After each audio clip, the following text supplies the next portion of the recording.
Doctor Nageswara Reddy గారు ఉన్నారు. పద్మశ్రీ, పద్మభూషణ్, పద్మవిభూషణ్ ఈ గొప్ప పురస్కారాలతో పాటు గ్యాస్ట్రో ఎంటరాలజీ అనే సబ్జెక్ట్లో వరల్డ్లోనే చాలా ప్రతిష్టాత్మకమైన పురస్కారాలు అవార్డ్స్ కూడా వారు పొందారు.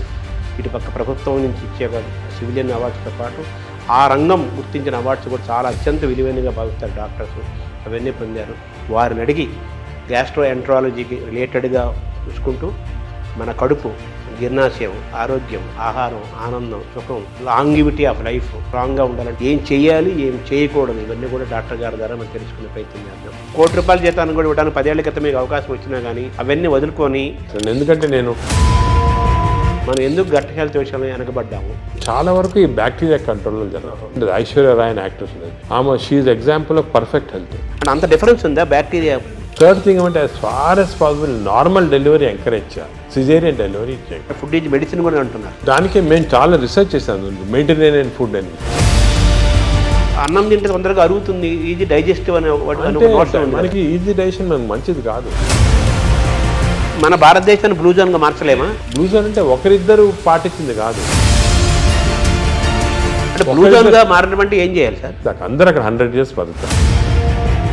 ఫుడ్ అండ్ యాక్టివిటీసే మెయిన్. ఎక్సర్సైజ్లో 2 types ఉన్నాయి. కొంతమందికి మార్నింగ్ ఎక్సర్సైజ్ చేస్తే మంచిది, కొంతమందికి రాత్రి చేస్తే మంచిది. అంటే స్లీప్ చేతిలో మనం ఉన్నామా, స్లీప్ మన చేతిలో తెచ్చుకోవచ్చు? స్లీప్ మన చేతి తెచ్చుకోవచ్చు.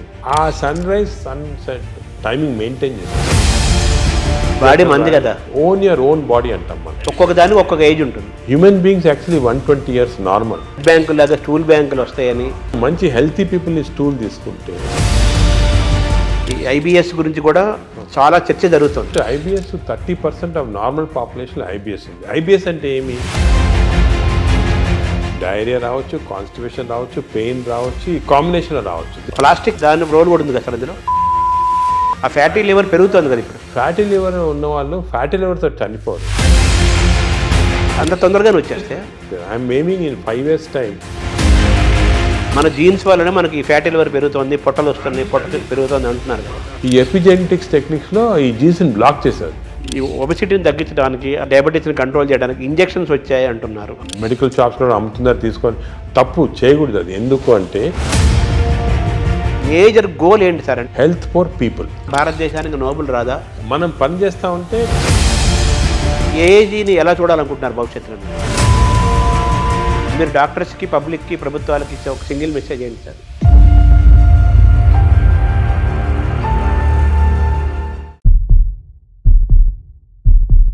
నమస్కారం.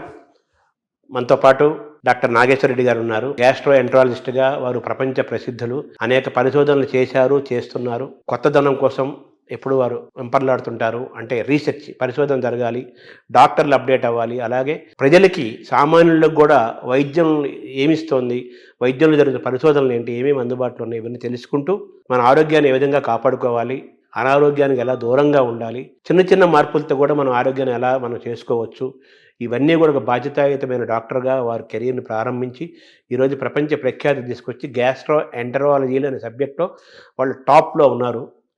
నాగేశ్వర రెడ్డి గారు పద్మశ్రీ, పద్మభూషణ్, పద్మవిభూషణ్ ఈ గొప్ప పురస్కారాలతో పాటు గ్యాస్ట్రో ఎంటరాలజీ అనే సబ్జెక్ట్లో వరల్డ్లోనే చాలా ప్రతిష్టాత్మకమైన పురస్కారాలు, అవార్డ్స్ కూడా వారు పొందారు.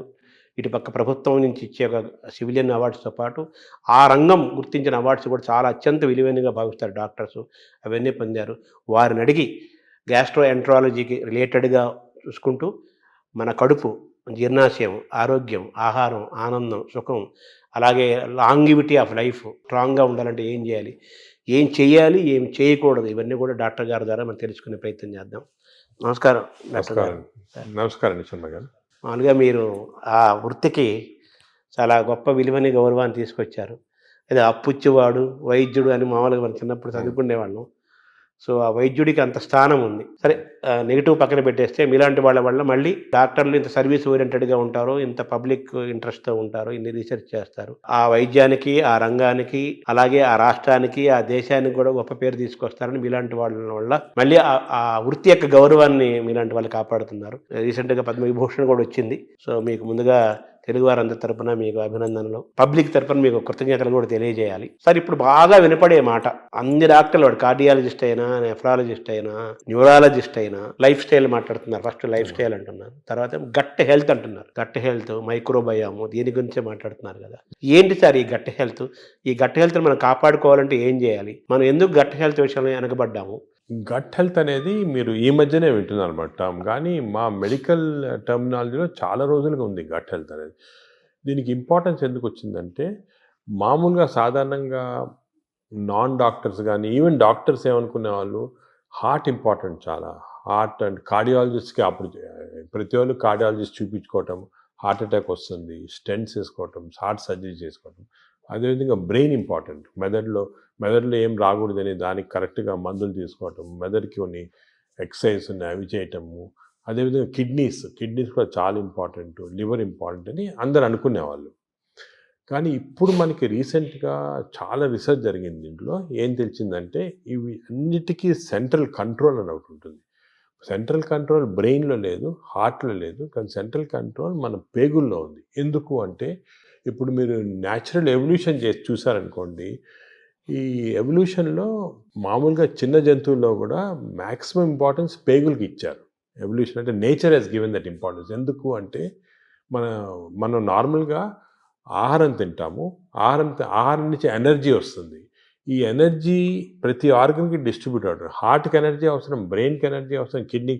ఈ ఎనర్జీ అనేది సెంట్రల్ మాట. ఈ ఎనర్జీ ఎందుకు వస్తుంది? మన ఆహారం తిన్న సరిగా డైజెస్ట్ అయితే ఎనర్జీ వస్తుంది.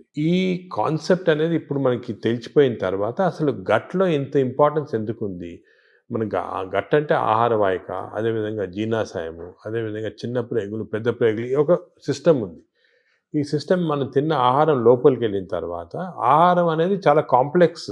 అంటే దాంట్లో ప్రోటీన్స్ ఉంటాయి, కార్బోహైడ్రేట్స్ ఉంటాయి, ఫ్యాట్స్, అన్నీ చాలా కాంప్లెక్స్, అన్నీ కలిపి ఆహారం తయారవుతుంది. ఈ ఆహారం లోపలికి వెళ్ళిన తర్వాత బాడీ ఏమంటే దీన్ని బ్రేక్ డౌన్ చేస్తుంది. అంటే ప్రోటీన్స్ని అమైనో యాసిడ్స్, అదేవిధంగా ఫ్యాట్స్ని చిన్న ట్రైగ్లిజరైడ్స్ అలాగా, అదేవిధంగా మనం తిన్న కార్బోహైడ్రేట్స్ని గ్లూకోజ్, ఫ్రక్టోజ్, సింపుల్ సబ్స్టెన్సెస్ లాగా, అంటే చాలా ఇంటెలిజెంట్గా మనకున్న ఎంజైమ్స్ బ్రేక్ డౌన్ చేసి ఇవన్నీ కూడా ఆహార లోపలికి మన బ్లడ్ వెజల్స్లోకి అబ్జర్వ్ అయిపోయి న్యూట్రిషన్ అనేది వస్తుంది బాడీ. అంటే ఇట్స్ వెరీ కాంప్లెక్స్ సబ్జెక్ట్. దీని గురించి చాలా వరకు రీసెంట్గానే బాగా క్లియర్గా అర్థమైపోయింది మనకి. ఎందుకంటే సరే ఆహారం తింటాము, ఎనర్జీ వస్తుంది అంటారు కదా, ఇదే కాకుండా ఈ మన హోల్ ఇంటెస్టైనల్ సిస్టమ్స్లో చిన్న న్యూరాన్స్, అంటే మన బ్రెయిన్లో ఉంటాయి న్యూరాన్స్ అంటాం కండి, మన ఇంటెస్టైన్స్లో 100 మిలియన్ న్యూరాన్స్. అంటే మనం అనుకునేది ఇంటెస్టైన్స్ మామూలుగా ఏదో పేగులు డైజెషన్ ఉన్నా, కానీ దాని ఇంటెలిజెన్స్ మాట. అంటే 100 మిలియన్ న్యూరాన్స్ ఉన్నాయంటే ఎంత ఇంటెలిజెన్స్ ఉంటుంది. ప్రతి న్యూరాను అంటే మన పేగులు కూడా ఆలోచిస్తుంటాయి, ఇది మంచి ఆహారమా చెడ్డ ఆహారం, ఈ ఆలోచనని దాంట్లో ఉన్నాయి. అదే కాకుండా ఇంకొక ఇంట్రెస్టింగ్, మన పేగుల్లో హార్మోన్స్ ప్రొడ్యూస్ చేస్తాయి. Neuro endocrine tumours, neuro endocrine cells మనకి బాడీలో అంతా హార్మోన్స్, అంటే థైరాయిడ్ ఉంది, అదేవిధంగా ప్యాన్క్రియాస్లో ఇన్సులిన్ వస్తుంది, పారాథైరాయిడ్ ఉంది. ఇవన్నీ కూడా హార్మోన్స్ డిఫరెంట్ బాడీ సిస్టమ్స్లో ఉన్నాయి. కానీ మన ప్రేగుల్లో అన్ని బాడీలో ఉన్న హార్మోన్స్లో ఉన్న సెల్స్ కన్నా కూడా ఎక్కువ సెల్స్ ఇంటెస్టైన్స్లో ఉన్నాయి. అంటే ప్రేగుల్లో నరాలు ఉన్నాయి, అదేవిధంగా హార్మోన్స్ ఉన్నాయి. ఇవన్నీ కోఆర్డినేటెడ్ మెకానిజంగా పనిచేస్తాయి. ఇప్పుడు మనకి నాలెడ్జ్ వచ్చింది. అంటే మనం ఆహారం, ఫర్ ఎగ్జాంపుల్ గ్లూకోజ్ తిన్నాం అనుకోండి, ఎక్కువ గ్లూకోజ్ తింటే, అంటే ఎక్కువ షుగర్ తింటే షుగర్ ఎక్కువ అవుతుంది బాడీలో అని మనకు తెలుసు. కానీ ఇప్పుడు ఎలా తెలిసిందంటే అంత సింపుల్ కాదు. మనం తిన్న ఆహారం, అంటే గ్లూకోజ్ కానీ ఏదన్నా కానీ షుగర్ కానీ బాడీలోకి వెళ్ళిన తర్వాత బాడీలో చిన్న ప్రేగులో సెన్సర్స్ ఉంటాయి. ఇది గ్లూకోజ్ని లోపల తీసుకుంటామా వద్దా, తీసుకుంటే బాడీకి ఏ పార్ట్కి పంపిస్తాము, అంటే నరాలు, హార్మోన్స్ అన్నీ కోఆర్డినేట్, చాలా ఎలక్ట్రికల్ సిస్టమ్లా కోఆర్డినేషన్ జరిగి ఇంటెలిజెన్స్ సిస్టమ్ అంటాం దాన్ని. ఆ ఇంటెలిజెన్స్ సిస్టమ్ తోటి ఆ బాడీలో ఎంత అబ్జర్వ్ కావాలా, ఎక్కడెక్కడికి వెళ్ళాలి, అవన్నీ కూడా డిసైడ్ చేస్తుంది బాడీ. దిస్ ఈజ్ మన ఆర్టిఫిషియల్ ఇంటెలిజెన్స్ కన్నా ఈ ఇంటెలిజెన్స్ ఎక్కువ బాడీలో. ఇన్ని రోజులు తెలియలేదు, ఇప్పుడు తెలుస్తుంది మనకి. సో హార్మోన్స్, నరాలు. అదేవిధంగా థర్డ్ కాంపోనెంట్ ఇప్పుడు వచ్చింది. థర్డ్ కాంపోనెంట్ ఏమంటే, మనం ఏమనుకున్నాము అంటే మనం తిన్న ఆహారం ప్రకారము మన బాడీ సిస్టమ్ ప్రకారం జరుగుతున్నాయి, కానీ అవన్నీ కరెక్ట్ కాదు. ఇప్పుడు మనకేం తెలిసిందంటే మన ప్రేగుల్లో, అంటే ఎస్పెషల్లీ చిన్న ప్రేగుల్లో, పెద్ద ప్రేగుల్లో బ్యాక్టీరియా, వైరస్, ఫంగై 3 ఉంటాయి అన్నమాట. బ్యాక్టీరియా ఇవేమంటే దిస్ ఆర్ కాల్డ్ మైక్రోబయం. ఈ మైక్రోబయం అనేది మనకున్న సెల్స్ కన్నా, బాడీలో సెల్స్ కన్నా ఈ మైక్రోబయం సెల్స్ ఎక్కువ. అంటే బ్యాక్టీరియా ఎక్కువ, వైరస్ ఎక్కువ, ఫంగై ఎక్కువ. ఇవి జీన్స్, దీంట్లో జీన్స్ మనం లెక్క పెట్టగలిగితే ఈ జీన్స్ దీంట్లో 2 మిలియన్ జీన్స్ ఉన్నాయి. మన బాడీలో 20,000 జీన్స్ ఉన్నాయి. అంటే మనకి we are completely controlled by this microbiome bacteria. ఎందుకంటే అన్ని జీన్స్ ఉన్నాయి దాంట్లో. అంటే మన డిఎన్ఏ దానికి రిలేటెడ్ ఉంటుంది. డిఎన్ఏ, మన డిఎన్ఏ బ్యాక్టీరియా డిఎన్ఏ కాన్స్టెంట్గా they are touching each other, talking to each other. మన ఆహారం ఎంత తీసుకున్నా డైజెషన్ జరుగుతుంది కదా, ఎంత అబ్జర్వ్ కావాలి, ఎంత వెళ్ళాలని ఈ క్రాస్ టాక్ వల్ల జరుగుతూ ఉంది. మనం తిన్నదానిపైన డిసైడ్ కాదు, ఈ మైక్రోబయం పైన కూడా డిసైడ్ అవుతుంది. సపోజ్ మంచి మైక్రోబయం ఉందనుకోండి, మనని ప్రొటెక్ట్ చేస్తుంది. అరే ఈ బాడీని ప్రొటెక్ట్ చేయాలి, మనం ఈ బాడీలో ఉన్నాము, దీన్ని ప్రొటెక్ట్ చేయాలా అండ్ మంచి సబ్స్టెన్సెస్ అబ్జర్వ్ చేసి చెడ్డ సబ్స్టెన్సెస్ బయటికి పంపించేస్తుంది, మన మోషన్ ద్వారా వచ్చేస్తుంది. అదే చెడ్డ మైక్రోబయం ఉన్నాయనుకోండి, అంటే ఇది ఎలాగంటే ఎగ్జాంపుల్, ఒక దేశంలో ప్రజలు ఉంటారు, మంచి ప్రజలు ఉంటారు, చెడ్డ ప్రజలు ఉంటారు. మంచి ప్రజలు ఈ దేశానికి ఏమైనా చేయాలా, అవి చేయాలా అని ఆలోచిస్తూ ఉంటారు.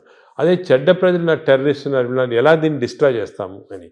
మన బ్యాక్టీరియా కూడా బాడీలో అలాగే, మంచి ప్రజలు చెడ్డ ప్రజలు ఉన్నట్టు మంచి బ్యాక్టీరియా చెడ్డ bacteria, good bacteria bad bacteria. ఈ బ్యాడ్ బ్యాక్టీరియా ఎప్పుడు ఇలా బాడీని ఎలా డిస్ట్రాయ్ చేస్తాము, ఈ బాడీలో షుగర్ ఎలా ప్రొడ్యూస్ చేస్తాము, ఈ బాడీకి హార్ట్ ఎలాగ చెడిపేస్తాము, ఈ బాడీకి బ్రెయిన్ ఎలా చెడిపేస్తాము కాన్స్టెంట్గా ఉంటాయి. So there is a constant big battle మన ప్రేగుల్లో. బ్యాడ్ బ్యాక్టీరియా గుడ్ బ్యాక్టీరియాకి ఇప్పుడు వార్ జరుగుతూ ఉంది. లోపల పెద్ద సైన్యం ఉంది. అంటే మిలియన్స్ మన అంత పెద్ద సైన్యం. మనకి గుడ్ బ్యాక్టీరియా గెలిస్తే మనకి మంచిది బాడీకి. సో ఈ heart attacks, brain strokes, kidney damage ఇవన్నీ కూడా కొంతవరకు మనం అనుకున్నట్టు ఫిజియాలజీ ప్రకారం జరుగుతుంది, కానీ చాలా వరకు ఈ బ్యాక్టీరియా కంట్రోల్లో జరుగుతుంది. మనకు తెలిసిపోయింది ఇప్పుడు. దానికే మనం చూస్తుంటే కొంతమంది అది ఏదంటే తింటారు, నాకేం జబ్బులు రావు అంటారు. ఫర్ ఎగ్జాంపుల్, ఫేమస్ ఎగ్జాంపుల్ మనకి ఒక యాక్ట్రెస్ ఉంటుంది, ఐశ్వర్య రాయ్ అని యాక్ట్రెస్ ఉంటుంది. ఆమె she example of perfect health. అందరూ అడిగేవాళ్ళు మీరు ఏం చేస్తారు, ఎక్సర్సైజ్ ఏం తింటారు, ఆమె ఏం లేదండి, ఏం చేయటం లేదు, మన న్యాచురల్ బాడీ. అప్పుడు ఊరికనే అందరు ఎలాగ natural, this is a natural. అంటే మన మంచి బ్యాక్టీరియా ఉంటే బాడీ గ్లో వస్తుంది, స్కిన్ గ్లో వస్తుంది, అదేవిధంగా షుగర్ కంట్రోల్లో ఉంటుంది. సో ఇది ఫండమెంటల్గా ఇది తెలిసిపోయింది ఇప్పుడు మనకి. సో మోస్ట్ ఇంపార్టెంట్ ఇప్పుడు ప్రజలు అడిగేది ఏమంటే ఎలాగ how to have good bacteria, how to avoid bad bacteria, ఇది అనేది ఫండమెంటల్ క్వశ్చన్ వచ్చింది మనకి. దీని గురించి చాలా రీసెర్చ్ జరుగుతుంది. ఇంకో ఫండమెంటల్ క్వశ్చన్ మా వాళ్ళు చాలామంది నన్ను అడుగుతుంటారు, అది ఇన్ని సంవత్సరాలుగా మనం చూస్తున్నాం కదా, ఇది ఎందుకు తెలియదు, ఈ నాలెడ్జ్ ఎందుకు లేదు? ఈ బ్యాక్టీరియా గురించి ఇప్పుడే 2-3 సంవత్సరాలుగా మాట్లాడుతున్నారు అందరూ, మీరు కూడా 2-3 సంవత్సరాలుగా ఎందుకు తెలియలేదంటే ఈ బ్యాక్టీరియా అనేది లోపల ఉంటాయి కదా, దీన్ని తీసి కల్చర్ చేసి స్టడీ చేసే టెక్నిక్స్ మన దగ్గర లేవు ఇన్ని రోజులు. గత 3-4 సంవత్సరాలుగా మెటాజీనోమిక్స్ అని కొత్త టెక్నాలజీ వచ్చింది. అంటే ఈ బ్యాక్టీరియా తీసి మనం జీనోమిక్ స్టడీస్ చేసి ఏ బ్యాక్టీరియా ఎన్ని ఉన్నాయి అవన్నీ కూడా జస్ట్ 2-3 ఇయర్స్గానే నాలెడ్జ్ వచ్చింది. దానివల్ల మనకు అంతా ఇప్పుడు తెలిసింది. That's why you're so excited about this knowledge. ఎందుకంటే ఈ కొత్త నాలెడ్జ్ ఇప్పుడు వచ్చింది కదా, ఇవన్నీ క్లారిఫై అయిపోతున్నాయి పాయింట్స్. మెటాజీనోమిక్స్ అని మేము మా హాస్పిటల్లో పెద్ద ల్యాబ్స్ పెట్టాము. మెటబాలోమిక్స్, దాని తర్వాత మెటాజీనోమిక్స్, మైక్రోబయామ్ ల్యాబ్ అని స్టార్ట్ చేసి ఇవన్నీ స్టడీ చేస్తున్నాం. అంటే ఈ మైక్రోబయామ్స్ ఉన్నాయి కదా, అవి కూడా దే ఆర్ ప్రొడ్యూసింగ్ సబ్స్టెన్సెస్, ఈ అని మెటబొలైట్స్ అంటారు. దాని స్టడీకి మెటబాలామిక్స్. మేము we are started a mass spectroscopy అని ఒక పెద్ద ఇన్స్ట్రుమెంట్, అది తీసుకొని స్టడీ చేస్తున్నాం. ఏ బ్యాక్టీరియా ఏది ప్రొడ్యూస్ చేస్తుంది మన బాడీలో. For example, there is a chemical called TMAO, TMAO. ఈ TMAO ప్రొడ్యూస్ చేసే బ్యాక్టీరియా ఎక్కువైతే ఆ ఎక్కువ సబ్స్టెన్స్ వెళ్ళి హార్ట్ అటాక్స్ ఇస్తుంది. So heart attack is not because of any clogging and all, is because of TMAO. So ఈ bacteria eliminate చేస్తే మనకి ఛాన్స్ తగ్గిపోతుంది హార్ట్ అటాక్. అదేవిధంగా బ్రెయిన్లో 2 సబ్స్టెన్సెస్ చాలా ఇంపార్టెంట్, డోపమిన్ అండ్ సెరటోనిన్.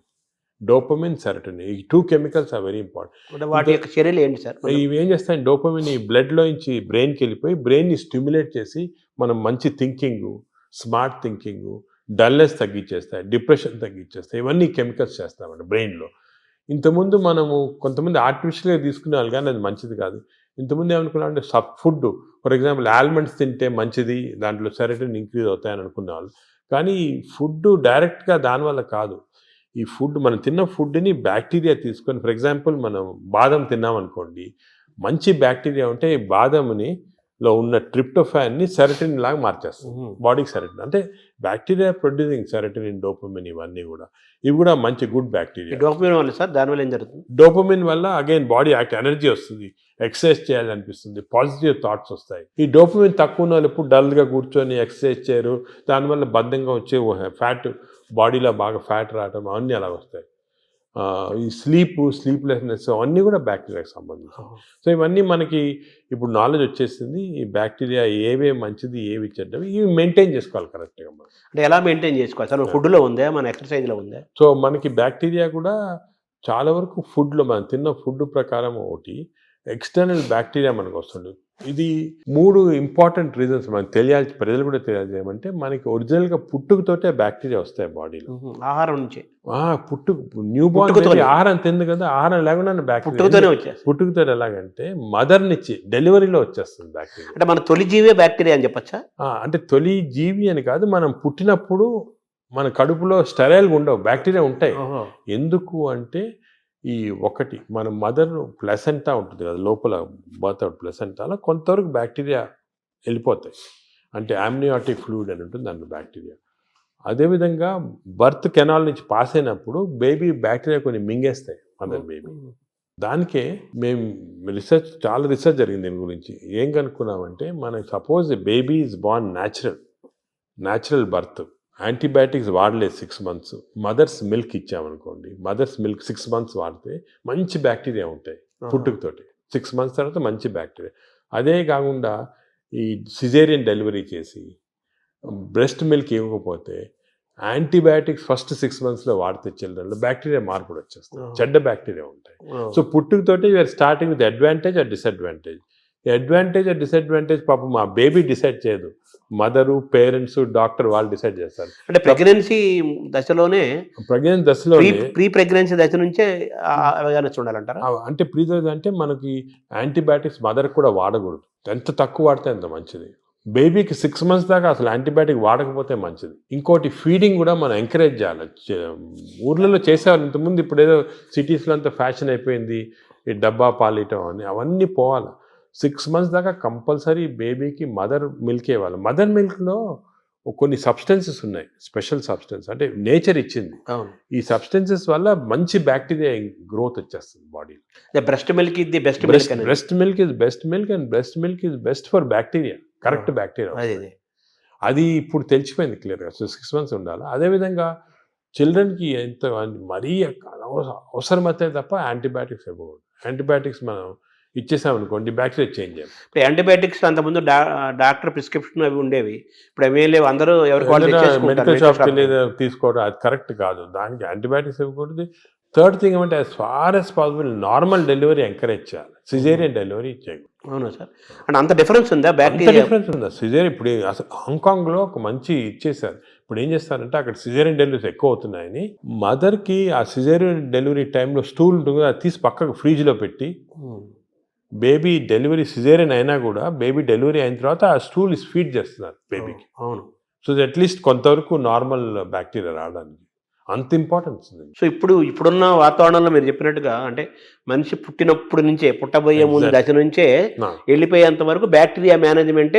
అప్పుడే ఎందుకు చెప్తున్నా ఇంపార్టెంట్, అందరూ ఏమంటారు తర్వాత చూసుకుంటాం మనం పెద్ద, అది కాదు, పుట్టినప్పటి నుంచి స్టార్ట్ అవుతుంది బ్యాక్టీరియా మేనేజ్. పుట్టినప్పుడే ఈ 3 precautions follow: normal delivery, breast feeding, అదేవిధంగా నో యాంటీబయాటిక్స్ చిల్డ్రన్లో 6 months దాకా. చాలా స్ట్రిక్ట్గా ఫాలో అయ్యామనుకోండి, వీ స్టార్ట్ విత్ అడ్వాంటేజ్. ఇప్పుడు మనం ఆల్రెడీ దాటేసాం, ఇప్పుడు న్యూ బేబీస్ ఓకే. ఇప్పుడు దాటిన తర్వాత కొన్ని మార్పులు, అప్పుడు నెక్స్ట్ ఏమంటే నెక్స్ట్ ఎలాగా డెవలప్ చేయాలని, ఫస్ట్ ఫుడ్ చిల్డ్రన్ నుంచి స్టార్ట్ అవుతుంది. చిల్డ్రన్ నుంచి కొన్ని టైప్ ఆఫ్, ఇప్పుడు ఫైబర్ ఎక్కువ ఉన్న ఫుడ్, దాని తర్వాత ఎక్కువ న్యాచురల్ ఫుడ్స్, అంటే మన ఆర్గానిక్ ఫుడ్, అటువంటి న్యాచురల్ ఫుడ్స్, ఎక్కువ వెజిటబుల్స్, ఇటువంటివన్నీ మంచివి. కానీ అన్ఫార్చునేట్లీ ఒక రాంగ్ థింగ్ ఏమవుతుందంటే, ఫాస్ట్ ఫుడ్. చిల్డ్రన్ స్కూల్కి వెళ్ళగానే పక్కనే ఫాస్ట్ ఫుడ్ షాప్ ఉంటుంది, ఫాస్ట్ ఫుడ్స్, ఈ బర్గర్స్, చిప్స్, ఇటువంటివన్నీ, నూడిల్స్, ఇవన్నీ కూడా బ్యాడ్ బ్యాక్టీరియా కారణం. అసలు మనం నెక్స్ట్ స్టెప్ చిల్డ్రన్లో ఏం చేయాలంటే, హెల్తీ ఫుడ్ హ్యాబిట్స్ చాలా స్ట్రాంగ్గా పెట్టాలి. ఇంకోటి వర్స్ట్ ఏమంటే, ఈ సోడా డ్రింక్స్, ఫ్రక్టోస్ అని ఉంటుంది దాంట్లో, ఈ కార్న్ సిరప్ ఉంటుంది, ఈ సోడాస్లో చాలా రాంగ్ బ్యాక్టీరియా వచ్చేస్తాయి. Cool drinks sir? Cool drinks అస్సలు తీసుకోకూడదు. Cool drinks even fruit juice కూడా ఐ డోంట్ అడ్వైస్. ఫ్రూట్స్ మంచిది, ఎందుకంటే ఫైబర్ ఉంటుంది. ఫ్రూట్ జ్యూస్లో ఏముంటుంది, ఒట్టి ఫ్రక్టోస్ ఉంటుంది. ఫ్రక్టోస్ అనే సబ్స్టెన్స్ గ్లూకోజ్ కన్నా కూడా డేంజరస్. అసలు దానికే కూల్ డ్రింక్స్, ఫ్రూట్ జ్యూసెస్ తాగకూడదు. అందరు మిస్టేక్ అంటే కూల్ డ్రింక్స్ తాగడం లేదు, ఫ్రూట్ జ్యూస్ తాగుతున్నాడు. ఫ్రూట్ జ్యూస్ తాగకపోతే ఫ్రూట్ తినొచ్చు కదా. అవును, ఫ్రూట్లో ఫైబర్ ఉంటుంది, న్యాచురల్ అది. మీకు ఫ్రూట్ జ్యూస్లో ఫ్రక్టోస్ వచ్చి బాడీకి మంచిది కాదు ఫ్రక్టోస్. సో అది we should avoid completely. So children next step, baby నుంచి చిల్డ్రన్లో ఏమంటే we should advise them healthy foods. ఈ మిడ్ డే మీల్స్ కూడా స్కూల్లో పెడతారు, అవి కూడా ఒకటేమంటే ఈ ఫాస్ట్ ఫుడ్స్ అవాయిడ్ చేయాలి. Second, hygiene important. ఇప్పుడు ఏమంటే ఈ మిడ్ డే మీల్స్ కుకింగ్లో మనం చూస్తుంటాం, చాలా బ్యాడ్ హైజీన్ వల్ల బ్యాడ్ బ్యాక్టీరియా వస్తుంది. అది కూడా కొంచెం కంట్రోల్ చేయాలి. ఫైబర్ అది కంట్రోల్ చేయాలి, చాలా important. So these are all very important children లెవెల్లో. ఇంకోటి, చిల్డ్రన్లో ఫిజికల్ యాక్టివిటీ బాగుంటే మంచి బ్యాక్టీరియా వస్తున్నాయని అది కూడా తెలిసిపోయింది. యాక్టివిటీ సెల్ ఫోన్కి అటాచ్ అయిపోతున్నారు అంతే, అది తప్పది. సో చిల్డ్రన్లో ఫిజికల్ యాక్టివిటీ వల్ల కూడా బ్యాక్టీరియా చేంజ్ అవుతున్నాయి. So we have to encourage sports, physical activity. So మంచి nutrition, hygienic nutrition, organic food, అదేవిధంగా physical activity. Avoid juices, fruit juices కానీ సోడాస్ కానీ, avoid unhygienic food, avoid fast foods.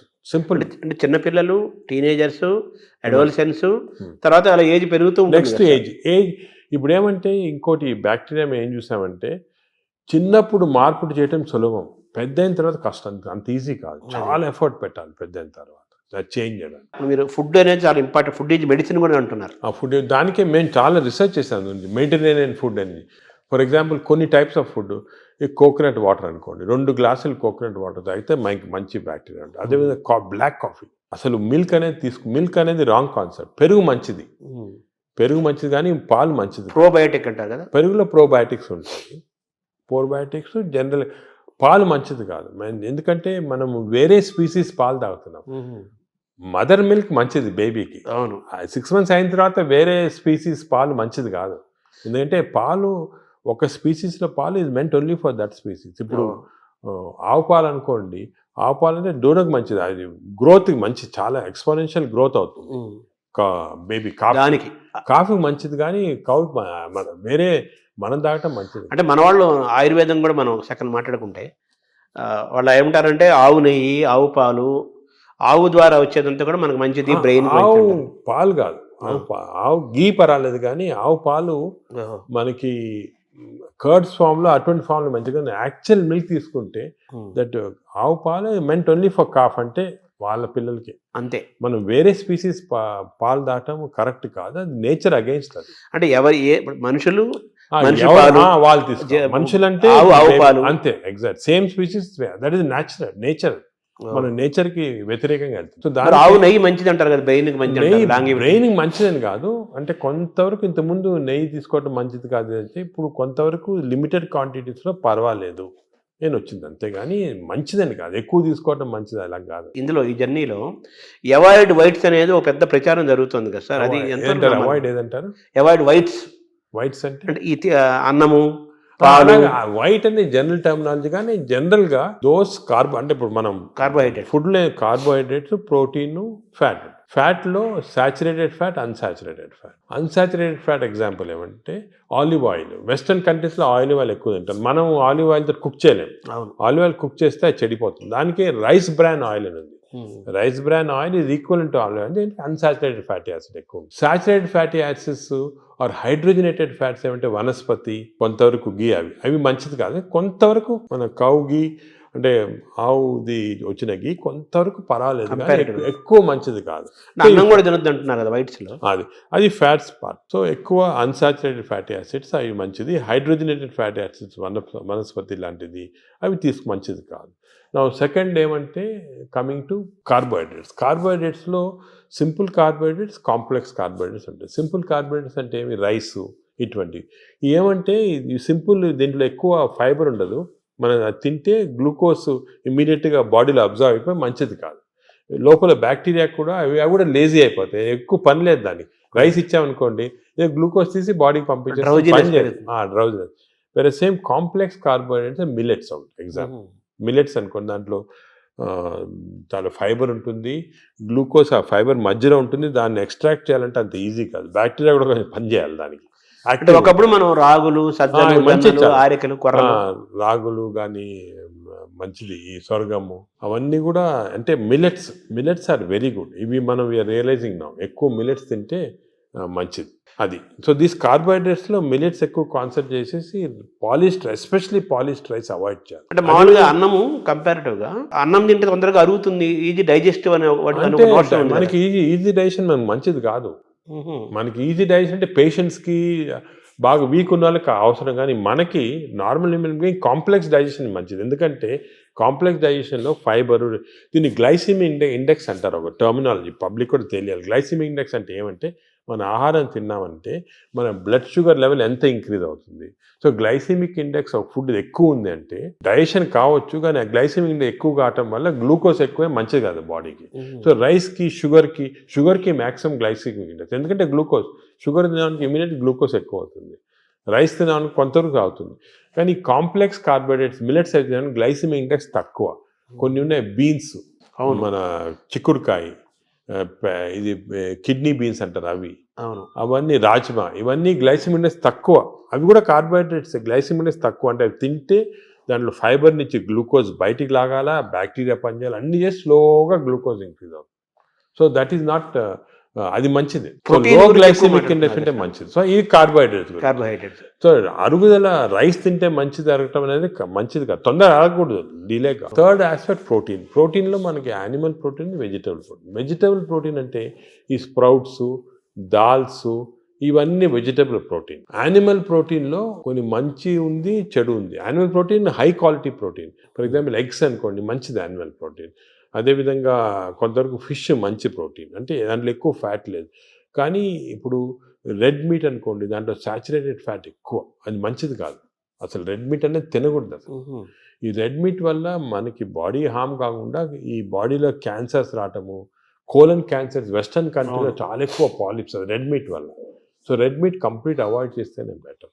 So ఇవి కొన్ని general principles మాట. దీంట్లో స్పెసిఫిక్గా మేము ఈచ్ పేషెంట్కి అడ్వైస్ చేస్తుంటాం.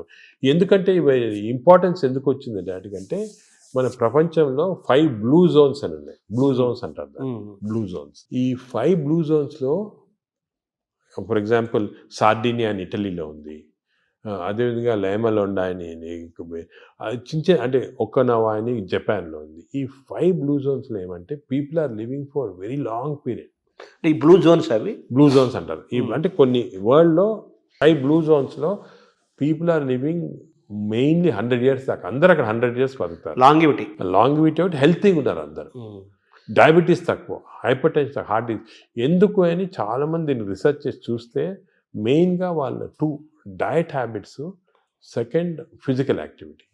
They are all very active physically. 100 years అయినా కూడా వాడు వాక్స్కి వెళ్తుంటారు, అది చేస్తారు, గార్డెనింగ్ చేస్తారు, సైకిల్తో కూడా వెళ్ళిపోతారు.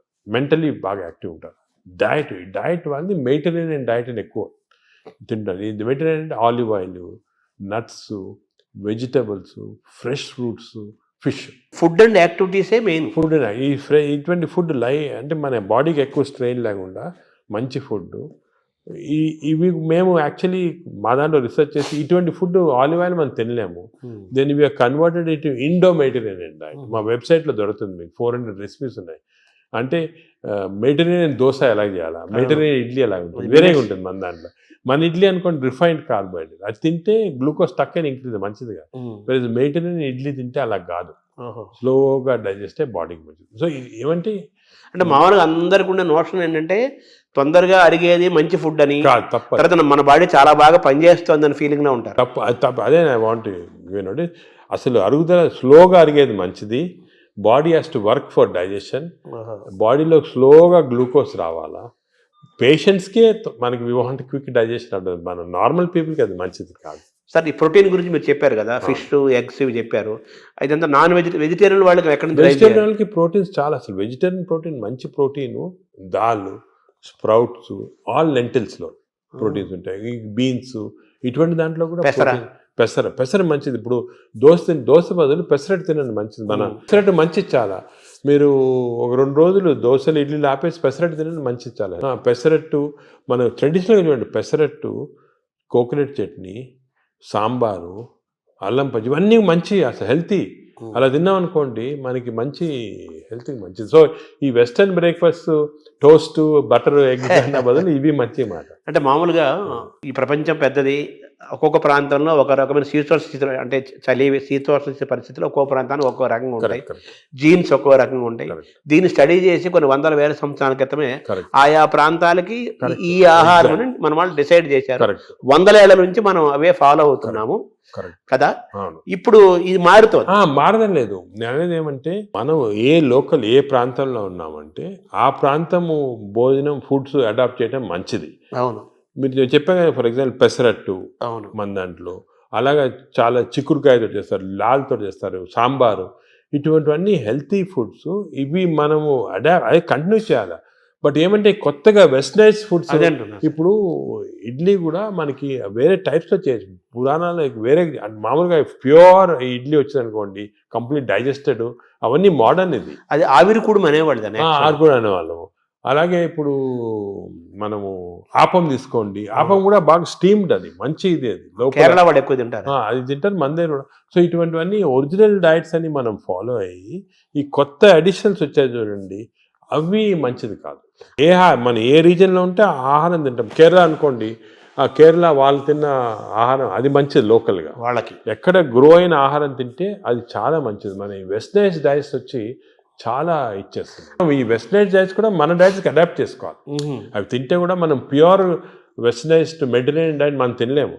మన దానికి అడాప్ట్ చేసుకొని తింటే మనకి మంచిది. మన దోశలు వాళ్ళు తింటున్నారు, వాళ్ళ బర్గర్లు పిజ్జాలు మనం తింటున్నాం. అదే మిస్టేక్. ఇప్పుడు మామూలుగా నేను విన్నాను, ఎవరో చెప్పగా విన్నాను, ఈ బ్యాక్టీరియా మైక్రోబయోమ్ ఇంపార్టెంట్ అని చెప్పారు కదా మీరు. ఈ క్రమంలో అసలు మన బ్యాక్టీరియా ఆల్మోస్ట్ మనం కోల్పోయి యూరోపియన్ బ్యాక్టీరియా వచ్చేసింది అంటున్నారు మనలోకి.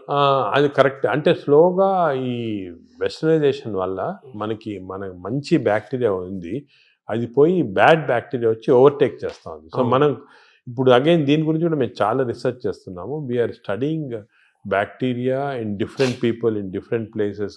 మన కుంభమేళా జరిగింది, దాంట్లో చాలా బ్యాక్టీరియల్ స్టడీస్ చేసాము. అలాగే వీఆర్ డన్ మంచి రిజల్ట్స్ పబ్లిష్ చేస్తున్నాము. ఇప్పుడు నేను ప్రకారం మన బ్యాక్టీరియా, మన న్యాచురల్ బ్యాక్టీరియా, మన దేశంలో ఉన్న బ్యాక్టీరియా, మన ప్రాంతాల్లో ఉన్న మంచి బ్యాక్టీరియా, అవి ప్రిజర్వ్ చేసుకోవాలి. అవి చేయడానికి కొన్ని టెక్నిక్స్, కొన్ని మెథడ్స్ అవి ఉన్నాయి. అవి మేము ఇప్పుడు ఇంకోటి ఏం చేస్తున్నామంటే రీసెర్చ్, ఈ ఎక్స్టెన్సివ్ బ్యాక్టీరియా రీసెర్చ్ చేసిన తర్వాత ఏవి మంచి బ్యాక్టీరియా, ఏ చెడ్డి బ్యాక్టీరియా అని కనుక్కున్న తర్వాత ఈ బ్యాక్టీరియా అనేది మన స్టూల్స్లో ఉంటాయి, కష్టం వేయటం, థెరపీలు ఇవ్వడం. So we're desiccating it and producing what is called capsules. అంటే ట్యాబ్లెట్స్, మన ఈ మామూలుగా యాంటీబయాటిక్స్ ఇటువంటి ట్యాబ్లెట్స్ బదులు ఈ డెసికేటెడ్ స్టూల్ క్యాప్సూల్సే ట్యాబ్లెట్స్ లాగా ఇస్తున్నాం. భవిష్యత్తు అదే అంటున్నారు, ఫ్యూచర్ అదే దానికి. తర్వాత సార్ మార్నింగ్ మన తెలుగు వాళ్ళం కాబట్టి మన ప్రాంతం మాట్లాడుకున్నాం. ఇప్పుడు మీ టాపిక్ అంతా లోకల్గా ఏ ఆహారం అవైలబుల్గా ఉందో 100 ఏళ్ల నుంచి అది తినండి. లోకల్గా మనం ఎలా ఉన్నామో దాన్ని ఫాలో. సేమ్ ఫిజికల్ యాక్టివిటీ చూసుకోండి, same activity, you don't have to. కానీ ఇప్పుడు ఆ ఆఫీస్లో కూర్చోవడం టైం లేకుండా వేరే అడ్వకేటింగ్, సరే ఎక్సర్సైజ్ 1 అవర్ చేయాలా, ఎక్సర్సైజ్ చేయాలా. ఈ ఎక్సర్సైజ్ కూడా ఇంపార్టెన్స్ ఏమంటే అందరు నేను 1 అవర్ చేస్తున్నా సార్ టైర్డ్ అయిపోతున్నామని అంటుంటారు. ఎక్సర్సైజ్లో 2 టైప్స్ ఉన్నాయి. కొంతమందికి మార్నింగ్ ఎక్సర్సైజ్ చేస్తే మంచిది, కొంతమందికి రాత్రి చేస్తే మంచిది. ఇప్పుడు నేను ఫర్ ఎగ్జాంపుల్ నేను నైట్ చేస్తేనే నాకు ఫ్రెష్గా ఉంటుంది. మార్నింగ్ అది ఎలాగంటే బాడీలో లాక్టేట్స్ అని ఉంటాయి. లాక్టేట్ మెజర్మెంట్ చేసి మనం కనుక్కోవచ్చు. లాక్టేట్స్ ఎక్కువ అయిపోయాయి అనుకోండి, అప్పుడు నైట్ చేస్తే బెటర్. అది మరి ఎక్కువ సంకేతం తెలుస్తుందా? తెలిసిపోతుంది కదా మనకి. ఇప్పుడు బాడీలో ఎక్సర్సైజ్ చేస్తే, అది సింపుల్గా చెప్పాలంటే, సపోజ్ ఎక్సర్సైజ్ చేసామనుకోండి, ఎక్సర్సైజ్ చేసిన తర్వాత మార్నింగ్ ఎక్సర్సైజ్ చేసిన తర్వాత ఫ్రెష్గా ఉండదు, చాలా టైర్డ్ అయిపోయాం అనుకోండి, that means your exercise should be done in the evening. చేసిన తర్వాత ఫ్రెష్గా ఉన్నాం అనుకోండి, you should do in the morning. But సింపుల్గా అది కెమికల్గా కూడా మనం టెస్ట్ చేయొచ్చు. బాడీలో లాక్టేట్స్ తీసుకొని, ఎప్పుడు లాక్టేట్ లెవెల్ చాలా ఎక్కువ అయిపోయింది, ఫర్ ఎగ్జాంపుల్ నాకు పర్సనల్గా చెప్తున్నా కదా, నేను ఐ ఎక్సర్సైజ్ ఎవ్రీడే 1.5 hours చేస్తాను విగరస్ ఎక్సర్సైజ్. కానీ ఆ ఎక్సర్సైజ్ మార్నింగ్ చేశాను అనుకోండి, I feel dull whole day.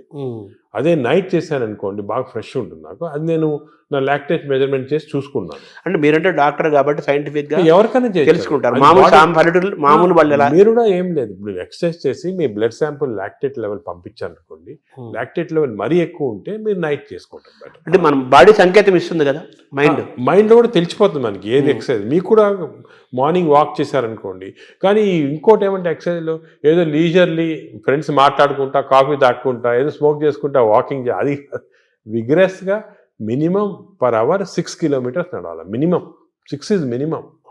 అంటే ఐడియల్ 5 kilometers అంటారు కాదు, 6. అదే సెకండ్. అదేవిధంగా ఈ ఎక్సర్సైజే కాకుండా మజిల్స్ చాలా ఇంపార్టెంట్. మనకి ఏం తెలిసిందంటే మన మెటబాలిజము బాడీ నుంచి మజిల్స్ తెప్పిస్తే మంచిది బాడీకి.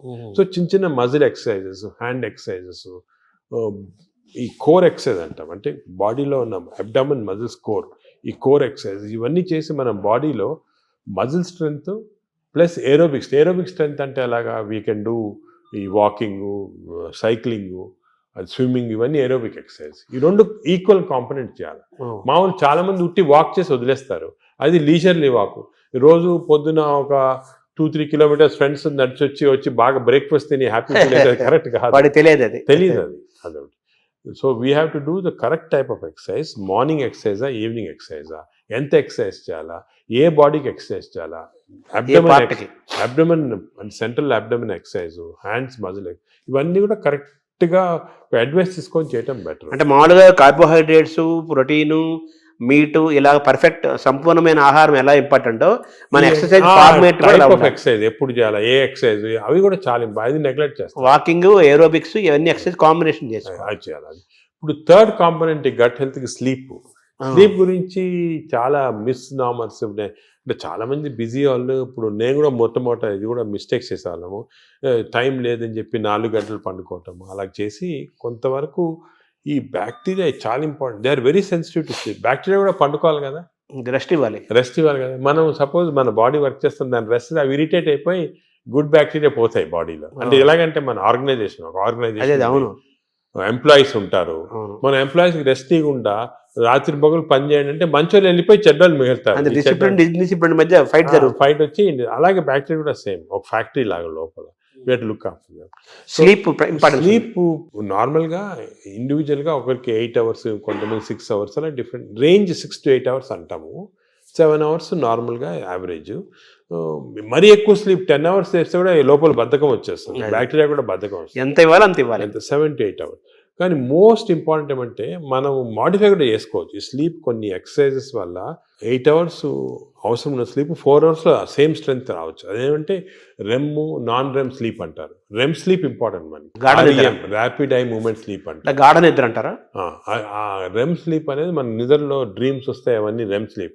ఈ రెమ్ స్లీప్ మనం if are able to condense to 4 hours we can get. ఇది కూడా ఒక టెక్నిక్, ట్రైనింగ్, అంటే ఇది ఒక సెపరేట్ సబ్జెక్ట్, చాలా టైం పడుతుంది. స్లీప్ హైజీన్ అంటారు కదా, sleep hygiene, sleep training, sleep technique ఇవన్నీ ఉన్నాయి. ఇవి కరెక్ట్గా మనం చేసుకోవచ్చు. 8 hours 7 hours స్లీప్ని 4 hours చేసుకోవచ్చు. బట్ అది నార్మల్ వాళ్ళు చేయలేరు. మనం దీనికి ఒక టెక్నిక్, ప్రాక్టీస్. ఫర్ ఎగ్జాంపుల్ నేను I mastered it, I can go for 4 hours and get same amount of energy as 8 hours. కానీ మామూలుగా చేయటం చాలా కష్టం unless you practice that sleep hygiene. అంటే స్లీప్ చేతిలో మనం ఉన్నామా, స్లీప్ మన చేతిలో తెచ్చుకోవచ్చు. స్లీప్ మన చేతిలో తెచ్చుకోవచ్చు.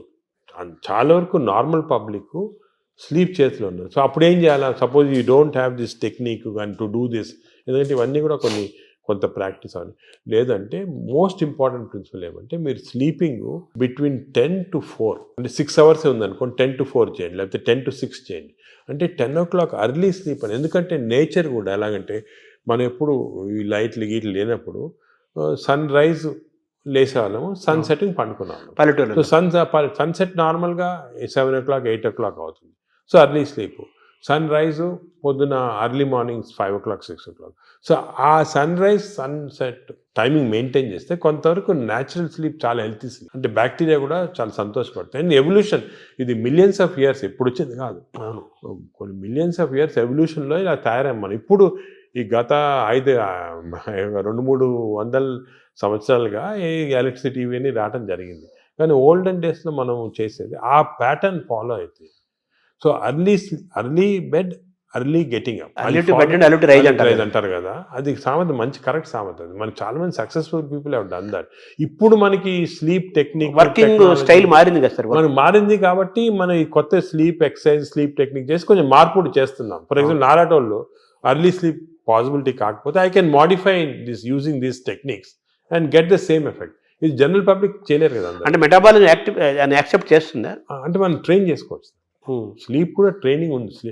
అంటే మన ఎక్సర్సైజ్ ట్రైనింగ్, ఈటింగ్ ట్రైనింగ్ లాగా స్లీప్ లో కూడా ట్రైనింగ్ ఉంది. అంటే మన మైండ్ ట్రైనింగ్ ట్రైనింగ్ అది ఉంది, కానీ అది జనరల్ పబ్లిక్ చేయడం కష్టం. కానీ జనరల్ పబ్లిక్ దానికి మేము అడ్వైస్ చేస్తామంటే స్లీప్ అర్లీ, గెటప్ అర్లీ, ఆ టెక్నిక్ మరి. అప్పుడు దానికి అదేవిధంగా ఈటింగ్ కూడా దానికే మేము ఇప్పుడు చాలా దీంట్లో కూడా చాలా అర్లీగా మీ లాస్ట్ డిన్నర్ 7 o'clock తర్వాత తినకూడదు. లాస్ట్ ఫుడ్ బి 7 o'clock, 7 గంటల తర్వాత తినొద్దండి. ఆఫ్టర్ సన్సెట్ తినకూడదు. అంతే సన్సెట్ అంటే 7 మనం టైం పెట్టుకుంటే కొంచెం సన్సెట్ లేట్ కావచ్చు. అది ఇంకోటి ఏమంటే మన ఇండియాలో టైం జోన్స్ చాలా వేరీ ఉంటాయి.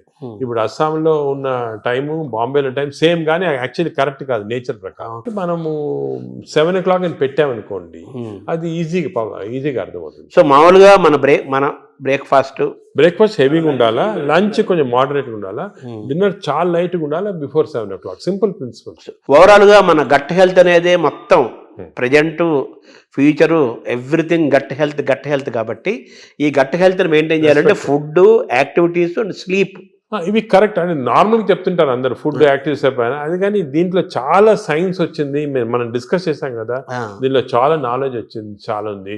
మనం ఒకప్పుడు ఈ sleep pattern, sleep hygiene, sleep ఎలా కంట్రోల్ అవన్నీ తర్వాత ఒక డిస్కషన్ పెట్టుకుంటాము. కానీ ఈచ్ ఏరియాలో ఫుడ్లో ఇంత నాలెడ్జ్ ఉంది, ఎక్సర్సైజ్లో ఈ టైప్ ఆఫ్ ఎక్సర్సైజ్ అందరికి తెలియదు. అందరంటే నిన్ను చాలా మంది పేషెంట్స్ని చేస్తున్నారు ఎక్సర్సైజ్. మా పొద్దున్న పూట మేము ఫ్రెండ్స్ అందరం వాకింగ్ చేస్తాం సార్, 2-3 కిలోమీటర్లు కబుర్లు చెప్పుకొని, సెల్ ఫోన్ మాట్లాడుకుంటాం.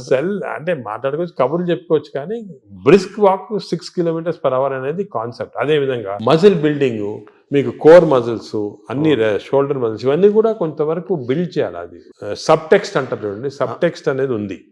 ఓవరాల్ గా హెడ్డింగ్ అనేది సబ్ టెక్స్ట్. సో పీపుల్ కొంచెము వాళ్ళు అవేర్నెస్ తెచ్చుకొని దీని గురించి ఇంట్రెస్ట్ తీసుకొని దీనికి ఒక మంచి ఓన్ బాడీ అంటాం మనం. మా రీసెంట్గా మన డాక్టర్ మంచి డాక్టర్ సరీన్ గారని ఢిల్లీలో బుక్ రాశారు, ఓన్ బాడీ. అంటే మన బాడీకి వీఆర్ రెస్పాన్సిబుల్. అంతే కదా. వేరే మీ డాక్టర్ బాగా చేస్తారు, లేకపోతే మా హెల్త్ బాడీ మంది కదా, అవన్నీ కరెక్ట్ కాదు. మన బాడీ మనం ఓన్ చేయాలి. ఇప్పుడు మనకి ప్రెషియస్ వస్తువు ఉందనుకోండి ఇంట్లోనే, మనం ఎంత జాగ్రత్త చూసుకుంటాం దాన్ని, మనం బాడీని అంత జాగ్రత్త చూసుకోవటం లేదు. అది ఇన్నర్ ఇంజనీరింగ్ అంటారు కదా.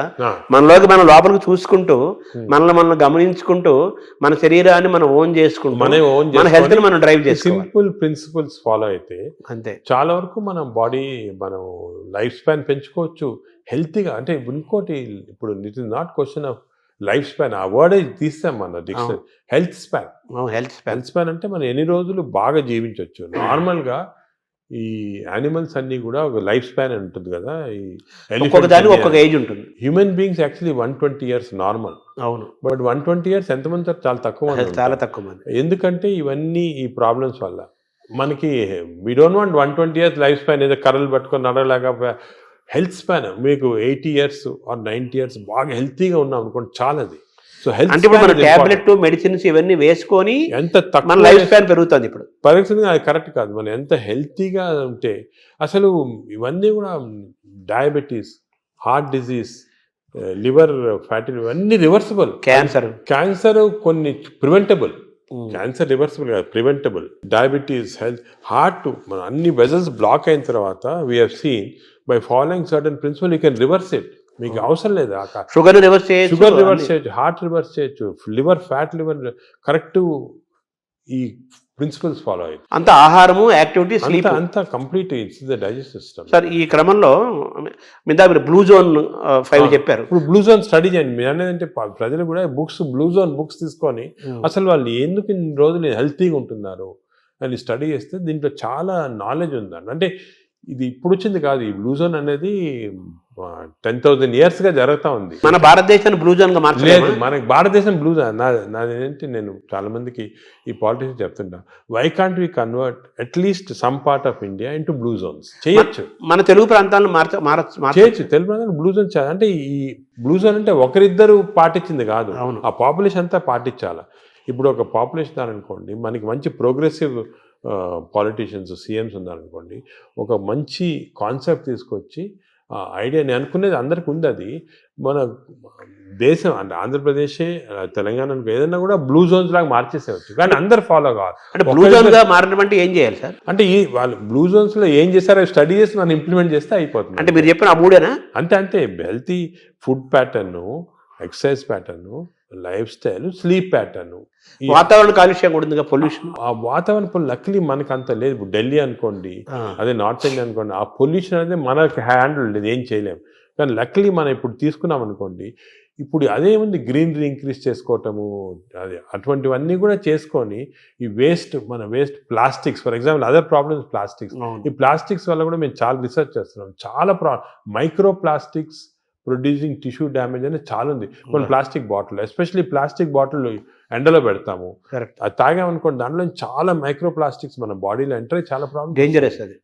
ఇటువంటివి మనము అదే కాకుండా ఇంతకుముందు కాపర్ వెజల్స్, అది కూడా మంచిది కాదు. What is the good vessels to cook, what is the vessels to, అవన్నీ కూడా కొన్ని న్యాచురల్ ప్రిన్సిపల్స్ ఫాలో అయితే. సరే, మీరు పద్మవిభూషణ్ తీసుకోవడానికి వెళ్ళినప్పుడు ఎలాగో ప్రెసిడెంట్ ఉంటారు, ప్రధానమంత్రి, కొంచెం ఒక సెకండ్ హ్యాండ్ ఇంటరాక్ట్ అయ్యే అవకాశం ఉన్న టైంలో మన భారతదేశాన్ని బ్లూ జోన్గా మార్చాలని అనుకుంటున్నాను, ఆయన ఇంటరాక్ట్ అయ్యే అవకాశం ఉంది అంటే మనకి టైం అని దొరకలేదు. ఇవన్నీ కూడా డిస్కషన్స్ చాలా 1 hour 2 hours కూర్చొని డిస్కస్ చేసి, నేను పాలిటీషియన్స్ కూడా మన వాళ్ళు అందరూ ఇంట్రెస్టెడ్ ఉన్నారు, కానీ టైం దొరకాల కాన్సెప్ట్. ఇంకోటి, this should be done by ప్రజలు కూడా డ్రైవ్ చేయాలి, ప్రజలకి అవేర్నెస్ రావాలి, అవేర్నెస్ వచ్చి మనం ఇటువంటి పాలిటీషియన్ ఎలక్ట్ చేసుకోవాలా. ఈ ఇంట్రెస్ట్ ఉన్న వాళ్ళకి, పాలిటీషియన్స్ ఇంట్రెస్టెడ్ ఇన్ హెల్త్, అదేవిధంగా న్యాచురల్ హెల్త్, ఆర్గానిక్ ఫుడ్, అటువంటి వాళ్ళని ఎక్కువ మనం సపోర్ట్ చేసాం అనుకోండి, ప్రజలు కూడా. అంటే ప్రజలు, ప్రభుత్వాలు, డాక్టర్స్ అందరూ కలిసి ప్రయాణం చేయాలి. ఇట్స్ ఏ కంబైన్డ్ పీపీపీ అంటారు, మోడ్ అంటారు చూడండి, పబ్లిక్ ప్రైవేట్, ఆ మోడ్లో రావాలి అందరు వచ్చి. ఎందుకంటే అల్టిమేట్లీ మనకి లైఫ్లో ఇంపార్టెన్స్ హెల్త్, అంతే కదా. అదేవిధంగా మనకి హ్యాపీనెస్ అవన్నీ ఉండాలంటే health is the most important. Ultimately health is the bottom line. అంతే, ఎంత రిచ్ ఉండి, ఎంత ఇండస్ట్రియలైజ్ అయ్యి, ఎంత సిటీ, ఎంత పెద్ద పెద్ద సిటీస్ డెవలప్ అయినా కూడా హెల్త్ లేకపోతే అంతే కదా. చాలా మంది కోటీశ్వరులను చూస్తున్నాము, పెద్ద పెద్ద పదవుల్లో ఉంటారు, వాళ్ళు తినలేరు, తాగలేరు, నిద్రపోలేరు, ఎంజాయ్ చేయలేరు. I'm seeing so many rich patients, చాలా పెద్ద పొజిషన్ లో ఉన్నారు, చాలా వాళ్ళ ఫీల్డ్స్ లో చాలా ఫేమస్. సింపుల్ హెల్త్ ఫాలో కాకుండా they have damage their body. వాళ్ళు ఇప్పుడు ఫీల్ అవుతుంటారు, ఈ నాలెడ్జ్ మనకి ఉండుంటే 10 సంవత్సరాల క్రితం ఇలా ఉండేది కాదు. కానీ ఇప్పుడు నాలెడ్జ్ ఇస్ దేర్ కాబట్టి, మీరు ప్రెస్ కానీ, ఎలక్ట్రానిక్ మీడియా కానీ, డిజిటల్ మీడియా కానీ, పొలిటికల్గా కానీ, అందరం కలిసి, మా డాక్టర్స్ అందరం కలిసి, this knowledge we have to give to general public. This knowledge is gold. This time వాళ్ళు కూడా, నేను అనేది అంటే, మనం ఈ ఒక్క సెషన్లో గంట సేపులో అన్ని చెప్పలేము. వాళ్ళు కూడా they should go in to the depth and read books about it, read papers about it, social మీడియాకి వెళ్ళి కరెక్ట్. అంటే మీరు చెప్పినట్టు ఏదేదో అన్నీ వస్తుంటాయి సోషల్ మీడియా, అలా ఫాలో కాకుండా కరెక్ట్గా people have done research, scientist ఉన్నారు దీంట్లో, డాక్టర్స్ ఉన్నారు రెప్యూటెడ్, ఇటువంటి వాళ్ళ దగ్గర నుంచి ఇన్ఫర్మేషన్ తీసుకొని జనరల్ పబ్లిక్ కానీ, జనరల్గా ఇది మనము ప్యాటర్న్స్ అడాప్ట్ చేస్తే డెఫినెట్గా overall health of the country will improve. Sir, ఇందాక మీరు మాట్లాడుతూ స్టూల్ గురించి మాట్లాడారు సార్. భవిష్యత్ అంతా స్టూల్ టెస్టులు జరుగుతాయని, బ్లడ్ బ్యాంకు లాగా స్టూల్ బ్యాంకులు వస్తాయని. మంచి హెల్తీ పీపుల్ని స్టూల్ తీసుకుంటే that stool is different from unhealthy person. ఇప్పుడు ఇంతకుముందు నోబెల్ ప్రైజ్ విన్నర్స్కి బ్రెయిన్ స్టడీ చేస్తారు, ఎందుకు వచ్చింది నోబెల్, ఇప్పుడు స్టూల్ స్టడీ చేస్తున్నారు, తన స్టూల్లో ఏముంది ఇంత ఇంటెలిజెంట్ అయ్యారని. సో మనం అన్ని బ్యాంకింగ్ చేయొచ్చు, స్టూల్స్ చేసి, నేను చెప్పా కదా, ఒక స్టూల్ పౌడర్ లాగా చేసి డెసికేటెడ్ స్టూల్ ని మనం క్యాప్సూల్స్ లాగా ఇవ్వచ్చు. The future treatment is going to be that. Stool banks, stool desiccated stool capsules, ఇవి దీంతో ట్రీట్మెంట్ స్టార్ట్ చేస్తాం. స్టూల్ అనేది రేపు చాలా అత్యంత విలువైన, ఖరీదైన వస్తువు అవుతున్నట్టు కదా. గోల్డ్ అంటారు, న్యూ గోల్డ్. ఇంతకుముందు ఆయిల్ అంటే గోల్డ్ అనేవాళ్ళు, ఇప్పుడు స్టూల్ ఈజ్ బికమింగ్ గోల్డ్ అన్నమాట. అంటే మైక్రోబయామ్స్ అంటారు, ఈ మైక్రోబయామ్ నాలెడ్జ్ ఇప్పుడు ఈవెన్ యానిమల్స్, ఇప్పుడు కొన్ని ఫారెస్ట్లో కలెక్ట్ చేస్తున్నారు, ఆఫ్రికన్ ఫారెస్ట్ అంతా, ఎలిఫెంట్ స్టూల్ ఎలా ఎందుకు డిఫరెంట్ ఉంది వీళ్ళది. So what are the characters, what give strength to the elephant, what is there in this. ఇందులో నుంచి మనం ఐబిఎస్కి వద్దాం సార్. ఈ ఐబిఎస్ గురించి కూడా చాలా చర్చ జరుగుతుంది. ఆ బౌల్ సిండ్రోమ్, ఇరిటబుల్ బౌల్ అంటారు కదా, బౌల్ సిండ్రోమ్, అది కూడా మనకు చాలా ఇంపార్టెంట్. చాలా మంది, కోట్లాది మంది ఫేస్ చేస్తున్న ఇష్యూస్ అవి. మీరు అన్నట్టు IBS 30% of normal population IBS ఉంది. ఐబిఎస్ అంటే ఏమి? ఐబిఎస్ అంటే symptoms because of gut changes. అంటే డయేరియా రావచ్చు, కాన్స్టిపేషన్ రావచ్చు, పెయిన్ రావచ్చు, ఈ కాంబినేషన్ రావచ్చు. దీని అంటే కడుపు ఉబ్బరము, అరక్కపోవటము, కడుపులో మంటలు, బ్లోటింగ్, డిస్టెన్షన్, ఇది అది అగైన్ కనెక్టెడ్ టు మైక్రోబయామ్. ఈ ఇరిటబుల్ బౌల్ సిండ్రోమ్ అనేది అగైన్ చెడ్డ అలవాట్ల వల్ల, నువ్వు ఎక్కువ డ్రింక్స్ వల్ల, స్మోకింగ్ వల్ల, ఎక్సర్సైజ్ లేకుండా ఉండటం వల్ల, ఇవన్నీ కూడా. ఇప్పుడు రీసెంట్గా మన రీసెర్చ్ ఏమంటే ఈ కెమికల్స్, ఇంటెస్టైన్స్లో కెమికల్స్ చాలా ఉన్నాయి. చెప్పే కదా సెరోటోనిన్, డోపమైన్. ఈ కెమికల్ ఇంబ్యాలెన్స్ వల్ల ఇంటెస్టైన్లో కూడా ఐబిఎస్ వస్తుంది. ప్లాస్టిక్ దాని రోల్ కూడా ఉంది కదా సార్ అందులో. ప్లాస్టిక్స్ చాలా పెద్ద రోల్ ఉంది. Micro plastics are very danger. ఇది కూడా మనం government has to take very serious. Plastics ban చేయటము, అదే కూడా విధంగా ఏ ఏరియాలో ఇప్పుడు ఈ ప్లాస్టిక్స్ అనేది పెద్ద ఇండస్ట్రీ. దీన్ని చేంజ్ చేయాలంటే చాలా డిఫికల్ట్. మనం ఫర్ ఎగ్జాంపుల్ ఈ ఫిష్లో చూసాం కదా, మేము కొన్ని ఫిషింగ్స్, ఈ కోస్టల్ ఏరియాస్ ఫిష్లో చాలా ప్లాస్టిక్స్ వాళ్ళు తినేస్తున్నారు. ప్లాస్టిక్స్ అంటే సీలో కానీ రివర్లో కానీ మనలో వేస్తారు. అవి తిని even not drinking plastics, even eating plastics containing food ఇండైరెక్ట్గా, మీటు, ఫిష్, దాంట్లో కూడా మిల్క్లో వెళ్ళిపోతున్నారు plastic. So good cholesterol, bad cholesterol అంటారు కదా సార్. అవునవును. మామూలుగా మీరు ఇందా చెప్పారు గుడ్ బ్యాక్టీరియా, బ్యాడ్ బ్యాక్టీరియా. ఈ గుడ్ కొలెస్ట్రాల్ని పెంచుకోవటం, బ్యాడ్ కొలెస్ట్రాల్ని పోగొట్టుకోవటం కూడా మనకి ఈ బ్యాక్టీరియా దీనికి మైక్రోబయామ్ లింక్ అయి ఉంటుంది. లింక్ ఉంది. ఎందుకంటే ఇప్పుడు గుడ్ కొలెస్ట్రాల్ అంటే ఏమి అగే ఇది కూడా పోలీస్ మ్యాన్ లాగా. కొలెస్ట్రాల్ బాడీలో రొటేట్ అవుతుంది కదా, ఆల్ ద ఎల్డిఎల్ కొలెస్ట్రాల్ అంటాం. These are all bad people, terrorist, వీళ్ళందరూ they are bad people. HDL cholesterol అనేది పోలీస్ పీపుల్. ఈ హెచ్డిఎల్ కొలెస్ట్రాల్ కాన్స్టెంట్లీ బాడీలో తిరుగుతూ ఉంటుంది. ఎక్కడెక్కడ ఈ బ్యాడ్ కొలెస్ట్రాల్, బ్యాడ్ పీపుల్ ఉంటే తీసేస్తూ ఉంటుంది మనం. సో హెచ్డిఎల్ కొలెస్ట్రాల్ ఎక్కువ చేసుకోవాలి మనం, అంటే గుడ్ కాప్స్ని ఎక్కువ చేసుకోవాలి, గుడ్ పోలీస్ వాళ్ళని ఎక్కువ చేసుకోవాలి. అది ఫుడ్ హ్యాబిట్స్, ఎక్సర్సైజ్, కొన్ని పర్టికులర్ టైప్స్ ఆఫ్ ఫుడ్లో కూడా హెచ్డిఎల్ కొలెస్ట్రాల్ ఇంక్రీజ్ అవుతుంది. ఇవి చేసి అవి హెచ్డిఎల్ కొలెస్ట్రాల్ నార్మల్గా 40 లిమిట్, 40 కన్నా తక్కువ ఉంటే మంచిది కాదు. మీరు బ్లడ్ ల్యాబ్లో చెక్ చేసుకోవచ్చు. మీ హెచ్డిఎల్ కొలెస్ట్రాల్ 40 కన్నా తక్కువ ఉంటే మంచిది కాదు, అది ఇంక్రీజ్ చేయాలి. అబోవ్ 60 ఉంటే మంచిది, అంటే ఎక్కువ పోలీస్ వాళ్ళు ఉన్నారు మీ బాడీలో. ఈ ఎల్డిఎల్ కొలెస్ట్రాల్ 100 కన్నా ఎక్కువ ఉండకూడదు, మంచిది కాదు.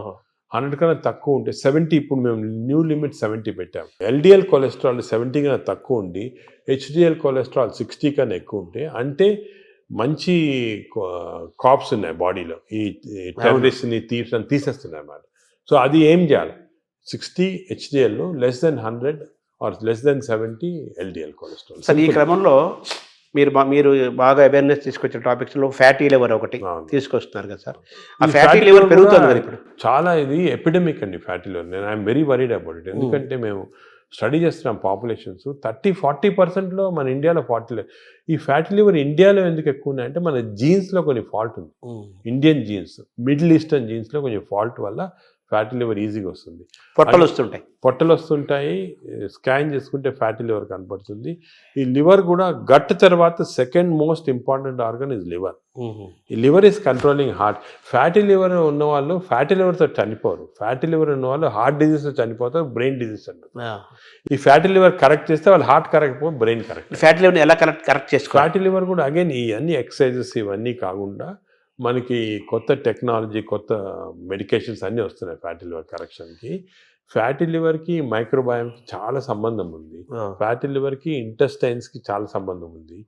నవ్ వీఆర్ డూయింగ్ కొత్త రీసెర్చ్ ఏమంటే ఈ ఇంటెస్టైన్ డియోడనల్ మ్యూకోజా అని మేము మార్పుడు చేస్తున్నాం ఎలక్ట్రోపోరేషన్ అనే టెక్నిక్ తోటి. అంటే చేంజ్ చేసేవచ్చు. చేంజ్ చేస్తే దాంట్లో ఫ్యాటీ లివర్ తగ్గిపోతా ఉంది అక్కడ. అంటే ఫ్యాటీ లివర్ నేను చేయటం లేదు, చిన్న ప్రేగులను డియోడనంలో ఎలక్ట్రోపోరేషన్ చేసి ఆ మ్యూకోజాని చేంజ్ చేస్తే ఫ్యాటీ లివర్ నార్మల్ అయిపోతాం. ఇంకా కొంచెం చాలా రీసెర్చ్ జరుగుతుంది. అది విచిత్రం.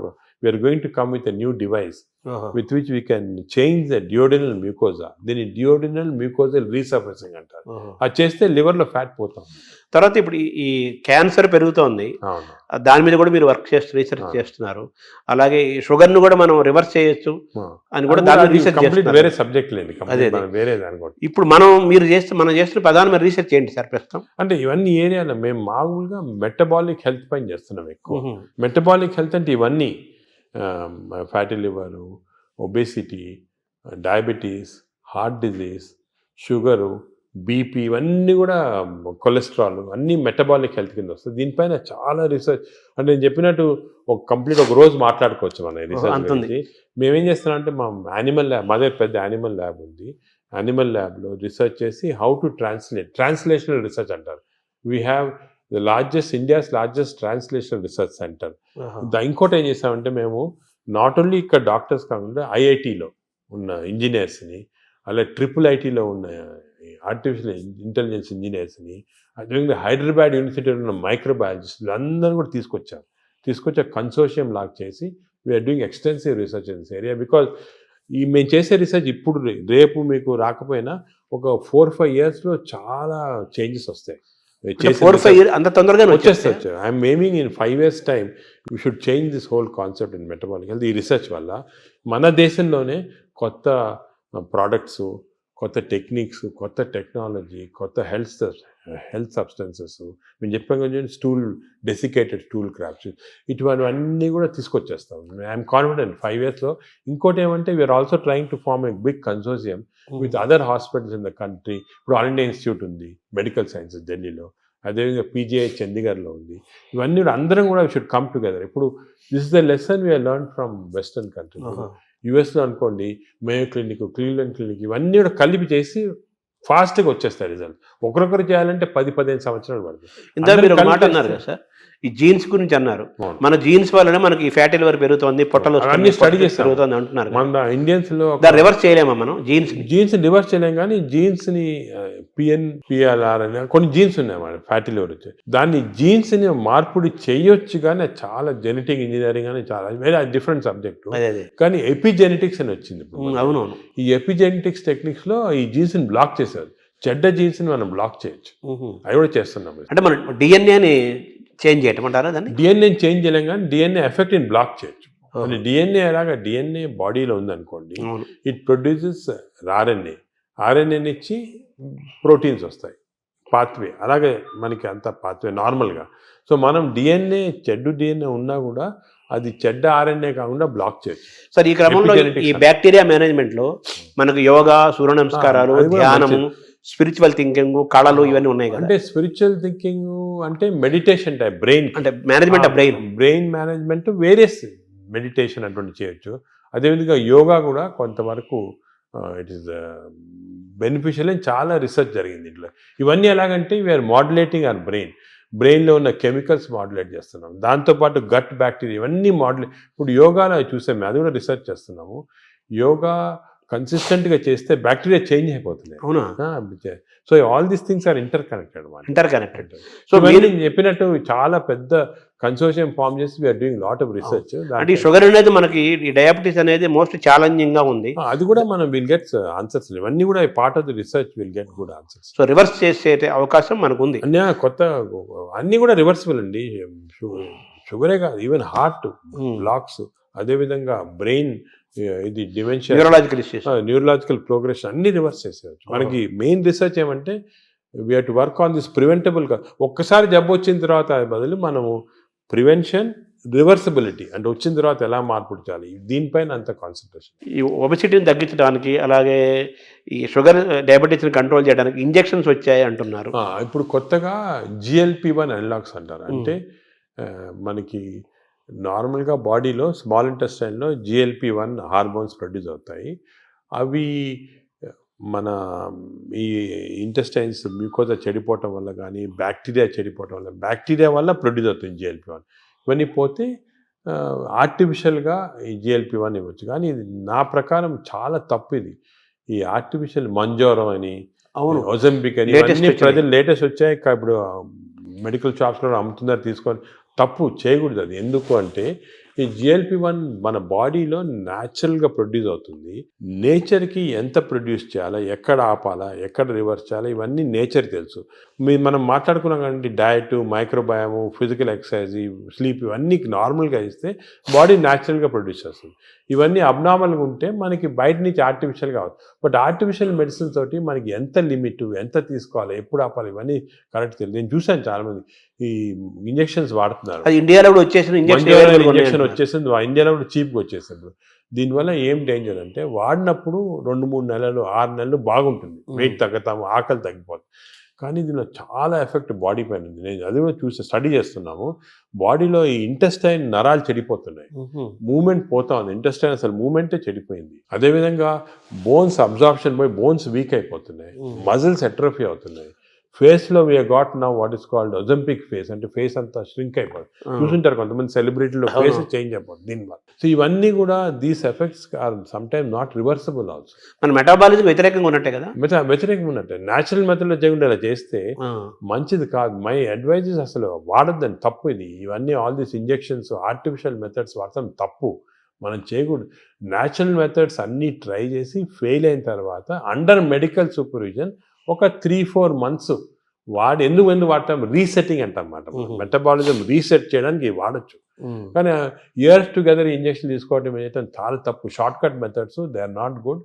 అసలు I advise public strongly don't use these injections. తప్పు చాలా. తర్వాత ఇప్పుడు బ్యారియాటిక్ సర్జరీస్ ద్వారా కూడా మన లోపల ఫుడ్ ఇంటేక్ తగ్గిపోతుంది, షుగర్ లెవెల్స్ తగ్గిపోతాయి అంటున్నారు. బ్యారియాటిక్ సర్జరీ కూడా ఐఎమ్ అగేన్స్ట్, కానీ కొంతవరకు చాలా ఒబేసిటీ వచ్చి మనం న్యాచురల్ మెథడ్లో కంట్రోల్ చేయకపోతే కొంతవరకు హెల్ప్ చేయడానికి బ్యారియాట్రిక్ కానీ ఈ ఇంజెక్షన్స్ కానీ హెల్ప్ చేయడానికి అంతే. దాని తర్వాత మన న్యాచురల్ మెకానిజం వచ్చేసారు. ఒక్కసారి ఈ హెల్ప్ వచ్చిన తర్వాత న్యాచురల్ మెథడ్స్తో మెయింటైన్ చేయాలి. మన న్యాచురల్ మెథడ్స్ లేకపోతే బ్యారియాట్రిక్ సర్జరీ కాదు, ఇంజెక్షన్ ఏం చేసినా కూడా వేస్ట్. అంటే మనం సహజంగా పెరగటం కానీ తగ్గటం కానీ ఈ డిజార్డర్స్ మెయింటైన్ చేసుకోవటం మన సహజంగా జరగాలంటారు. Own your own body.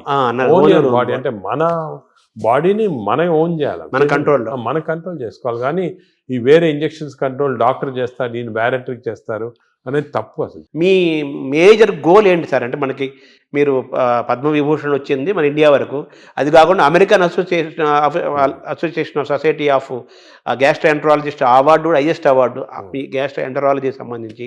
అలాగే సాంఘైలో జరిగిన దాంట్లో వరల్డ్ టాప్ దాంట్లో అవార్డు వచ్చింది. అది మీ ప్రొఫెషన్కి మీ సబ్జెక్ట్కి అది డెఫినెట్గా హైయెస్ట్ అవార్డ్స్ అవి. నెక్స్ట్ నోబుల్ మన భారతదేశానికి నోబుల్ రాదా? అంటే ఇలా చేయటం వల్ల నోబుల్ అవుతాం, పని చేయడం వల్ల గుర్తింపు కోసం పనిచేయటం కాదు. అంటే ఈ గుర్తింపులన్నీ కూడా మనము మీరు చెప్పినట్టు గుర్తింపుల కోసం ఎవరు పనిచేయరు. ఈ నోబెల్ ప్రైజ్ కానీ గుర్తింపు రావడం, మనం పని చేస్తూ ఉంటే కొంతవరకు రికగ్నిషన్ వస్తుంది, వేరే ఆర్గనైజేషన్ రికగ్నైజ్ చేస్తారు. ఈ రికగ్నిషన్స్ కూడా నా ప్రకారం అది ఇంపార్టెంట్ కాదు. సరే ఇయర్ పద్మవిభూషణ్ వచ్చింది, మేము సంతోషపడతాము, ఓ రెండు సంవత్సరాలు మర్చిపోతాం. ఇంకేమైనా అడిగారనుకోండి వచ్చిందా ఆయనకు వచ్చిందా అలాగంటారు. అంటే ఈ అవార్డ్స్ అన్ని కూడా ట్రాన్సియెంట్, జన గుండెల్లో ఉండాలి. మనకు కాదు అసలు, మనం దీని గురించి కూడా ఇంపార్టెన్స్ ఇవ్వకూడదు. ఇవన్నీ టెంపరీగా ట్రాన్సియెంట్గా ఏదో recognition. But our goal should be మనం సొసైటీకి ఏం చేయొచ్చు, ఎలాగ మార్పుడి చేయొచ్చు. ఇండివిజువల్గా డాక్టర్స్ అందరూ కూడా మీరు అందరూ బాగా పనిచేసి దే హెల్ప్, చాలా మందికి పేషెంట్స్ హెల్ప్ చేస్తారు, లైఫ్ సేవింగ్ చేస్తారు, అన్నీ చేస్తారు. ఆ సాటిస్ఫాక్షన్ అనేది వస్తుంది అన్నమాట. అంటే ఈ ఏఏజీ యొక్క మేజర్ గోల్ ఏంటంటే మాకు ఇప్పుడు పబ్లిక్ అంటే ప్రజల్లో హెల్త్ గురించి ఒక మార్పుడి రావచ్చు. It has to be done in ethical way, proper way. ఈ మోడర్న్ మెడిసిన్ ఒక విధంగా, అదే కాకుండా అంటే మోడర్న్ మెడిసిన్ అంటే ఏంటి సార్? అంటే ఇప్పుడు మోడర్న్ టెక్నాలజీ వచ్చాయి కదా, ఈ టెక్నాలజీతో మేము రోబోటిక్ సర్జరీ చేస్తున్నాం, ఈ సర్జరీ, ఇది ఒక ఆస్పెక్ట్. ఇదే కాకుండా general public health awareness తీసుకురావటము, natural మెథడ్లో హౌ పీపుల్ కెన్ బెనిఫిట్ అనేది, ఇవన్నీ కూడా ఒక ఎథికల్ వేలో చేయటము, ఇవి చాలా ముఖ్యమైన మా ఎయిమ్స్ మాట. అంటే వైద్యం అనేది అత్యంత ఖరీదైన అంశంగా మారిపోయింది కదా ఇప్పుడు. అది ఆ ఖరీదైన అంటే కొంతవరకు బికాస్ టెక్నాలజీ వల్ల దానివల్ల అవన్నీ ఉంటాయి, అది తీసేయండి. అది కూడా మేము మన ఓన్ టెక్నాలజీ తయారు చేయటం, దానికి ఇంజనీరింగ్ ఐఐటీస్ తోటి మేము చాలా చేస్తున్నాం. సో టెక్నాలజీ కాస్ట్ ఇప్పుడు ఇండియాలో ప్రస్తుతము $6 billion worth of medical equipment import చేస్తున్నాం. దాంట్లో 1.5 billion ఫ్రమ్ అమెరికా ఇట్సెల్ఫ్. ఈ ఇంపోర్ట్స్ ఎలా తగ్గించవచ్చు, ఎలాగ దీన్ని జీరోకి తీసుకురావాలా, ఇటువంటి అన్నీ ఒక సో మన టెక్నాలజీ చీప్లో వస్తే అదే సేమ్ థింగ్ విల్ ట్రాన్స్ఫర్. అంటే మనం ఇందాక ప్రారంభంలో మాట్లాడుకున్నట్టుగా మన ఫుడ్ హ్యాబిట్స్ మారడం వల్ల ఆ యూరోపియన్ బ్యాక్టీరియా నుంచి మన బ్యాక్టీరియా మనం తెచ్చుకోవాలి. న్యాచురల్ మెథడ్లు ఎలా చేయొచ్చు, పబ్లిక్ నేచర్ అంటే న్యాచురల్గా బాగా హెల్తీగా ఎలా ఉండొచ్చు. సో వెస్టర్న్ డిజీజెస్, వెస్టర్న్ ఇవి ఎలా ఇవన్నీ కూడా కాంప్రహెన్సివ్ హెల్త్ ఫర్ పీపుల్ అనేది మా ఎయిమ్. అంటే ఒక సింపుల్ సెంటెన్స్ చెప్పండి, హెల్త్ ఫర్ పీపుల్. ఇప్పుడు గ్యాస్ట్రోఎంటరాలజీ అనే సబ్జెక్ట్లో హాంకాంగ్ నెంబర్ 1 గా ఉందా?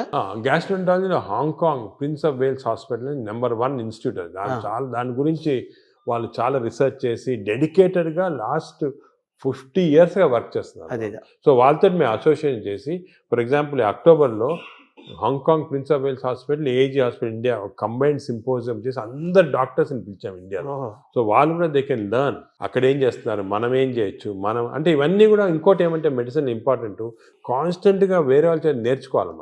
మనమే గ్రేట్, మనమే పెద్ద ఎక్స్చేంజ్ వేరే వాళ్ళు ఏం చేస్తున్నారు, మనకన్నా ఏమైనా బెటర్ చేస్తున్నారు, అది మనం చేయొచ్చా, ఏది చేస్తే మనం ప్రజలకి బెనిఫిట్ వస్తుంది, అది ఎప్పుడు కాన్స్టెంట్ చూస్తూ ఉండాలి. చాలా అంటే ఈ గ్యాస్ట్రోఎంట్రాలజీలో ఫస్ట్, సెకండ్, థర్డ్గా తీసుకుంటే మన ఏజీ థర్డ్ ప్లేస్లో ఉందంటున్నారు కదా, సెకండ్ ప్లేస్ ఇంకేంటి తర్వాత? హాంకాంగ్ తర్వాత మేయో క్లినిక్ ఉంది యునైటెడ్ స్టేట్స్లో. వాళ్ళు కూడా చాలా రీసెర్చ్ చేస్తున్నారు. వాళ్ళు వేరే టైప్ ఆఫ్, అది హై టెక్నాలజీ రీసెర్చ్ అంతా. సో హాంకాంగ్ వాళ్ళు ఇన్ బిట్వీన్ మనకేమంటే అవసరము ఈ ఫస్ట్, సెకండ్, థర్డ్ అది చూసుకోకుండా మన ప్రజలు అంటే మన ఇన్స్పిరేషన్ మన ప్రజలకి తక్కువ కాస్ట్లో ఏం చేయొచ్చు.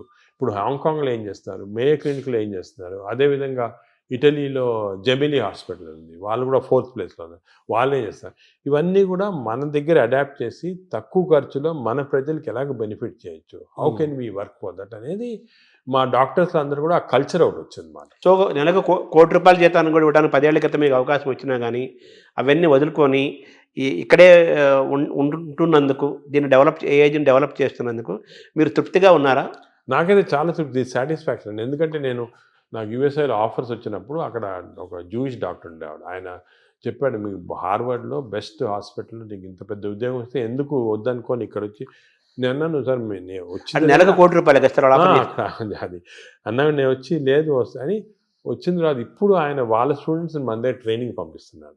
Harvard professor is sending his students for training to AG. ఆయన లెటర్ రాశాడు, నువ్వు చేసిన డిసిషన్ కరెక్ట్ డిసిషను, ఇన్ని 30 సంవత్సరాల క్రితము వద్దనుకొని వచ్చేయటం ఇక్కడ మంచిదైంది. ఎందుకంటే అల్టిమేట్గా ఇప్పుడు ఎవ్రీబడి హ్యాస్ ఎ లైఫ్, కానీ మనం ఎంత కాంట్రిబ్యూట్ చేసాం, మన వల్ల ఎంతమంది బెనిఫిట్ అయ్యారు, అది చాలా ఇంపార్టెంట్. మన ప్రజలు ఎంత బెనిఫిట్ అయ్యారు, మన దేశానికి మనం ఏం చేయగలం, మన నేలకి, మన భూమికి మనం ఏం చేయగలుగుతున్నాము, అది ముఖ్యం. అంటే వేరే వాళ్ళు బయటకు వెళ్ళి చేసిన వాళ్ళు I'm not finding fault, but మనకి ఇక్కడ ఆపర్చునిటీ, ఇప్పుడు మాకేమంటే ఆపర్చునిటీస్ వచ్చాయి, అందరికి రాకపోవచ్చు. లక్ అనేది ఆపర్చునిటీ వాళ్ళకి ఇది కూడా ఉంటుంది కదా.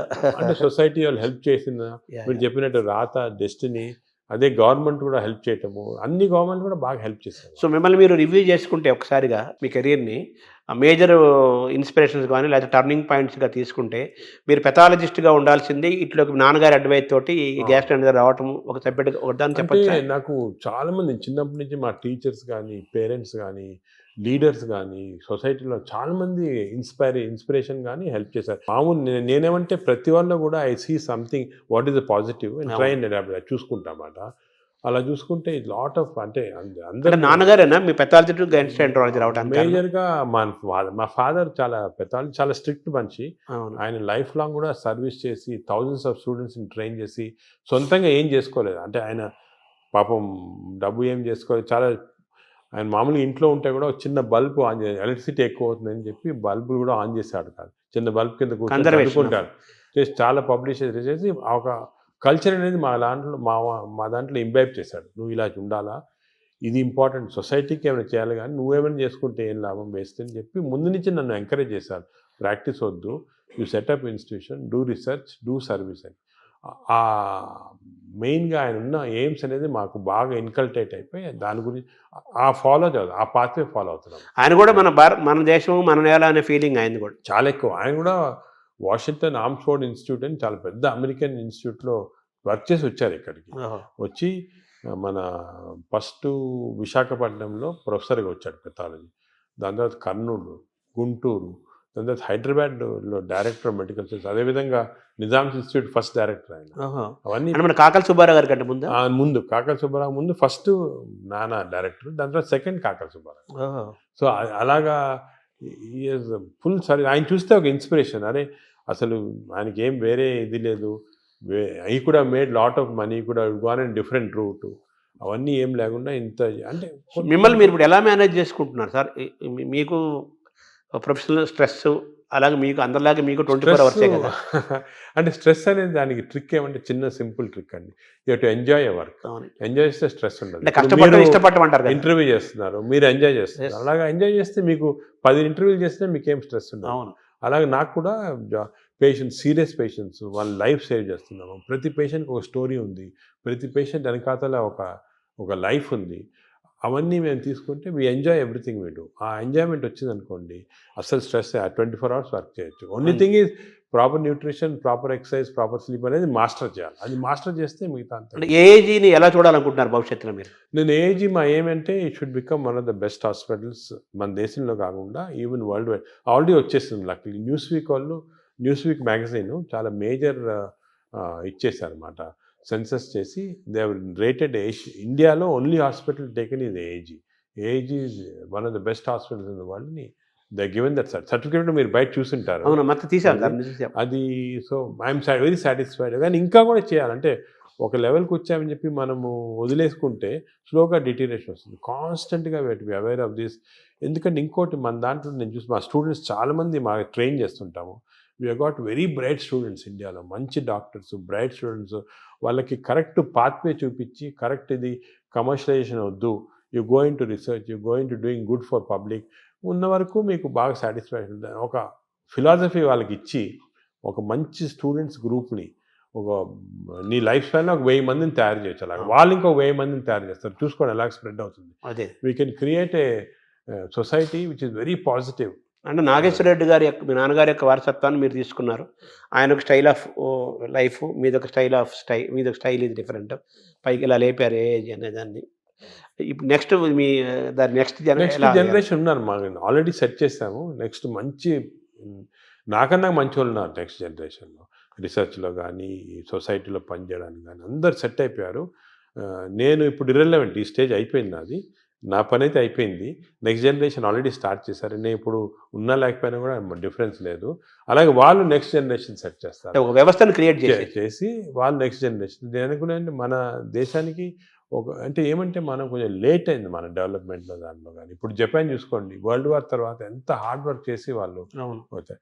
ఇప్పుడు మనము ఇప్పుడు స్టార్ట్ చేయాలి. చైనా కూడా వాళ్ళు యాక్టివ్, వాళ్ళు వేరే వాళ్ళంతే డెమోక్రసీ కాదు కాబట్టి ఈజీ అయిపోయింది. ఇప్పుడు మనం ఏం చేయాలంటే నెక్స్ట్ 20-30 years ఇలాగ అందరూ ఒక ఆశయంతో ఒక ఇచ్చేయాలని వర్క్ చేస్తే మన దేశం కూడా విల్ బికమ్ బెటర్. మీరు డాక్టర్స్కి, పబ్లిక్కి, ప్రభుత్వాలకి ఇచ్చే ఒక సింగిల్ మెసేజ్ ఏంటి సార్? సింగిల్ మెసేజ్ ఏమంటే నేను let us all work together, work hard, create the best culture. మన దగ్గర ఉంది best culture in the world. Thank you sir.